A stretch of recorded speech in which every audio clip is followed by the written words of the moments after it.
Should be familiar. Since the policy revisions were blank, there has been implemented, there has been a noticeable improvement in employee morale and productivity.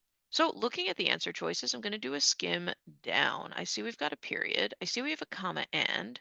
We also have a comma so, and then here we have just a comma.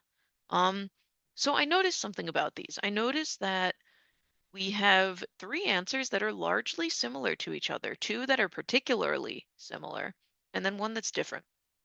Now, a period or a full stop obviously needs two full sentences, right? That's a pretty commonly known thing. So we can check, does a period work here? Since the policy revisions were implemented, no, that's not a full sentence. This is a dependent clause, right? It starts with the subordinating conjunction. Since this is not a full sentence.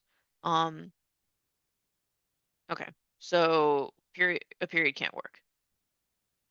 However, a comma and comma so, these are what we call comma fanboys. And these or comma coordinating conjunction, and these also are just like a period. They need two full independent clauses. That is two basically full sentences.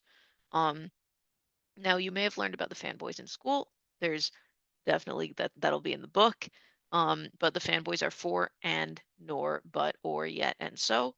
And basically, if you see a comma, fanboys, it is the same as a period. So this needs two full sentences, but this also does. Unless, of course, it's a list using and, like I need apples, oranges, and milk.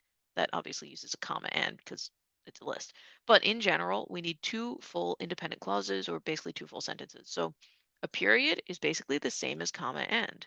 So those are going to be wrong. And a comma so is also grammatically the same, right? Because it needs two full independent clauses. If we didn't have the comma, then it would be different. But we do have a comma, so cross that out.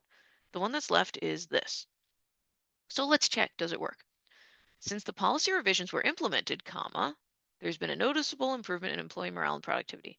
Yep, this works. This is our dependent, comma, independent clause rule, where a dependent clause followed by an independent clause, you need a comma in between. All right, going on.